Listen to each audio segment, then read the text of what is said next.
इनसे सवाल करो कि तुमने मुसलमान का नाम नहीं लिया पार्लियामेंट में। ये कांग्रेसी ऐसे हैं, समाजवादी लालू की पार्टी। अरे तुम लफ्ज मुसलमान का नाम लेने से डरते पार्लियामेंट में। मैंने खड़े होकर कहा कि मुसलमान खवातीन को, ओबीसी खवातीन को रिजर्वेशन मिलना चाहिए। ये लोग नहीं, आप खवातीन के खिलाफ है। अरे तुम खवातीन के खिलाफ भी हो और मुसलमानों के भी खिलाफ हो। तुम ओबीसी के भी खिलाफ हो, तुम मुसलमानों के भी खिलाफ हो।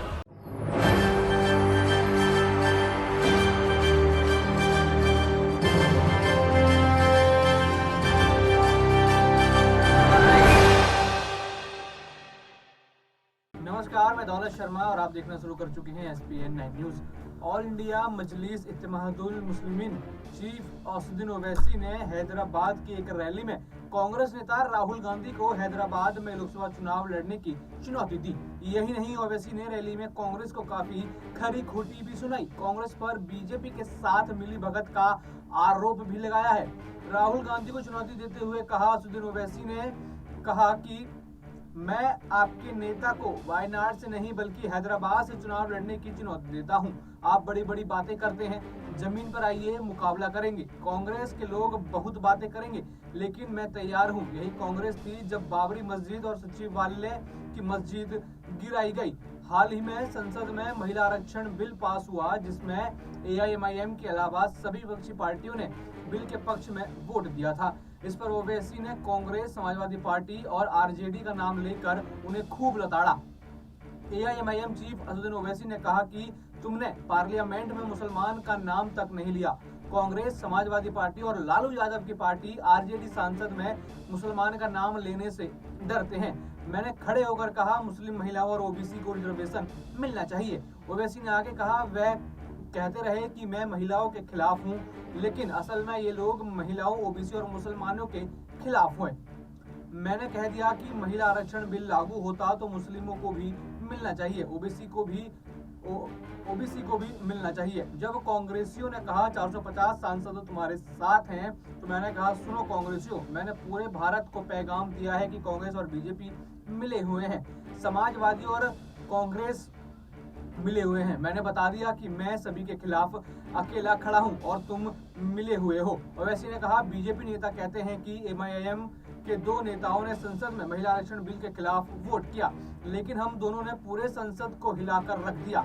संसद में 450 वोट बिल के पक्ष में पड़े, 2 वोट खिलाफ में पड़े। स्पीकर साहब ने कहा ओवैसी साहब आप 2 हैं, आपके साथ कोई नहीं। मैंने कहा मेरे साथ अल्लाह है, मेरे साथ अल्लाह है। हम हवा के साथ चलने वाले लोग नहीं, हम हवा के खिलाफ चलने वाले लोग हैं। हम तूफानों में कश्ती चलाएंगे, आप हमें सिखाएंगे। तो देखा जाए यहाँ पर असदुद्दीन ओवैसी अब बीजेपी के साथ साथ कांग्रेस और अन्य सभी पार्टियों को यहाँ पर घेरते हुए नजर आ रहे हैं, और ये सारा गुस्सा महिला आरक्षण बिल के खिलाफ यहाँ पर ओवैसी निकालते हुए नजर आए। और भी ऐसी खबरें जानने के लिए देखते रहिए SPN 9 न्यूज। धन्यवाद। राहुल हो, मैं भी तुम्हारे बराबर हूं,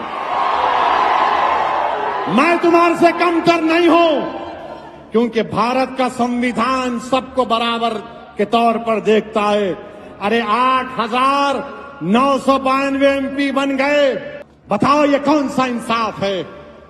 जब मैं बोल रहा हूं वो सच है। 500 के करीब खवातीन MP बने और 25 मुसलमान। इस देश में OBC, अदर बैकवर्ड क्लास, इनकी आबादी 50% से ज्यादा है। कितने MP हैं इनके? खाली 22%। खाली 22%। जो आबादी में 50%, वो 22%। जो मुसलमान आबादी में 15%, वो पार्लियामेंट में 4%। और इल्जाम किस पे लगता? आपके दूल्हे भाई पे लगता। अरे ये सच्चाई है, मानो। इसीलिए तो मजलिस अब्दुल वाहिद ओवैसी सालारे मिल्लत के तमाम मुरफ़क़ाओं के पैगाम को लेकर आगे बढ़ रही। मेरी आपसे गुजारिश है कि तेलंगाना को बचा कर रखिए, तेलंगाना को मजबूत रखिए।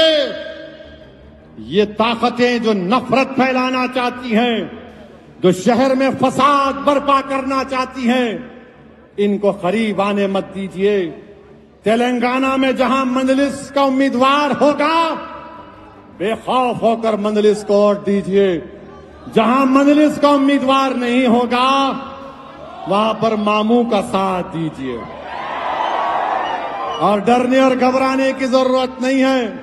और जो लोग बोलते मंजलिस क्या करी, अच्छा ये राजस्थान, मध्य प्रदेश, छत्तीसगढ़ में तुम्हारी गवर्नमेंट थी, कितना बजट है मुसलमानों का? बोलो बोलो राहुल गांधी, कितना बजट है? यहां 2200 करोड़ है, राजस्थान में 250 करोड़ है। आबादी एक ही है, जितने मुसलमान राजस्थान में उतने तेलंगाना में। वहां 2200 या वहां 250 या 2200 क्यों? क्योंकि यहां पर आप हैं, आप मुत्तहिद हैं, आप में सियासी शऊर है, आपकी जमात है, आपकी एक सियासी पहचान है। यहां पर शहीद की हुई मस्जिद को आपने बनाया, आपके इत्तेहाद से बनाया। क्या कांग्रेस ने बाबरी मस्जिद को बनाया? मेरे अजीज दोस्तों, बुजुर्गों, छत्तीसगढ़ में कांग्रेस की सरकार है। बताओ, अगर आज तेलंगाना में 80,000 से ज्यादा मुस्लिम बच्चे और बच्चियां 6th क्लास से 12th क्लास तक फ्री में पढ़ रही हैं, तो राजस्थान में कितने पढ़ रहे हैं?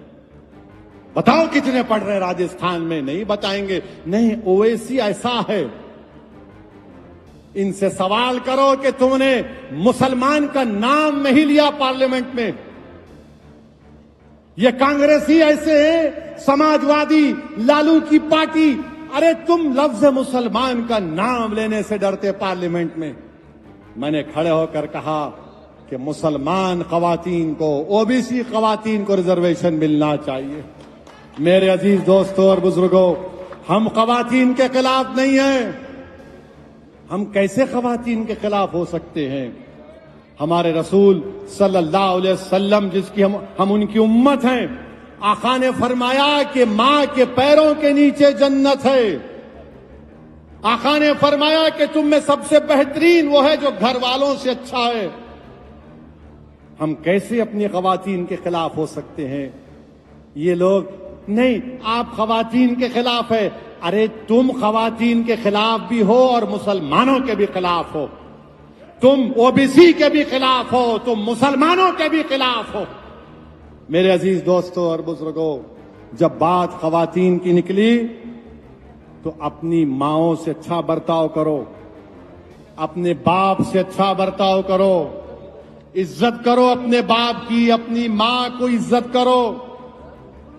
अल्लाह ने बाप की कसम खाई है, मां की शान रसूलुल्लाह। क्या तुमको मालूम कि जब अल्लाह के रसूल सल्लल्लाहु अलैहि वसल्लम अपनी मां के खबर पर गए थे तो बैठकर रोए रसूलुल्लाह सल्लल्लाहु अलैहि वसल्लम, आंसुआ निकल गए अपनी मां को याद करते करते। मेरे अजीज दोस्तों और बुजुर्गों, अपने बाप की इज्जत करो, बाप को गले लगाओ, बाप के हाथ चूमो। मेरे एक दोस्त हैं, मुझसे कभी कभी आकर बोलते, अरे असद भाई, आज हमारे बाप, बड़ा मूड ऑफ था उनका, बहुत गुस्सा किए मेरे को। तो मैं उनसे कहता हूं, प्यारे तुम बड़े लक्की हो, खुशकिस्मत हो। बोले मैं गुस्सा सुन के आ रहा हूं अब्बा का, आप मेरे को लक्की बोल रहे। मैंने उससे कहा कि मेरे पास मेरा बाप नहीं है, मेरे पास मेरा बाप नहीं है, तुम्हारे पास तो तुम्हारा बाप है जो तुमको गुस्सा कर रहा है। मैं और अकबर तड़पते हैं सालार के लिए, और इंशाअल्लाह ताला यकीनन हम रसूलुल्लाह सल्लल्लाहु अलैहि वसल्लम के साथ हशर के मैदान में सालार के साथ रहेंगे। मगर अपनी मां की इज्जत करो, खूब मोहब्बत करो अपनी अम्मा से। याद रखो, तुम मां बाप की इज्जत करोगे, अल्लाह तुम्हारे को दीन दुनिया में रोशन करेगा। तुम बीवी का ख्याल रखो। ऐसा नहीं है कि खाली अम्मा अम्मा बोल रहे और बीवी को भूल जा रहे। बीवी का भी ख्याल रखो, बैलेंसिंग करना, बैलेंसिंग करना।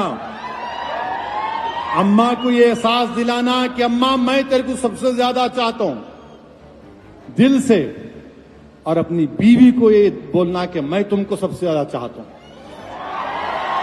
नहीं, आपको एक्टिंग नहीं करना, ये करना पड़ता है। ये करना पड़ता है।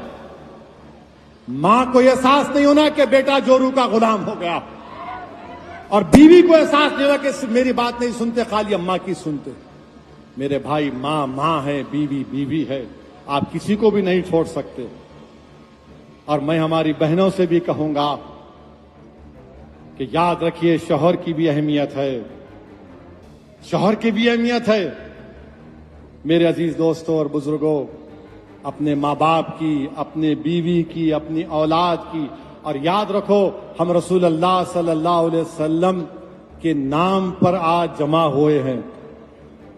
क्या कोई मिसाल दे सकता है? हमारे संबल से मौलाना आए हुए हैं, तौसीफ रजा मिसबाही, आलिम दीन है माशाअल्लाह।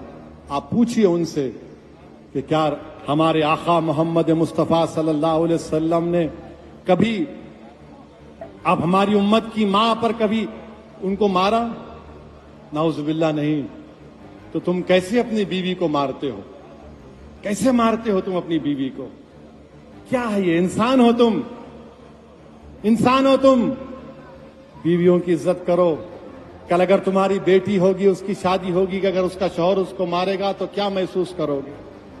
आज एक बहन मुझे फोन करके बताई कि उसका शौहर उसको छोड़ के अमेरिका चला गया, हैदराबाद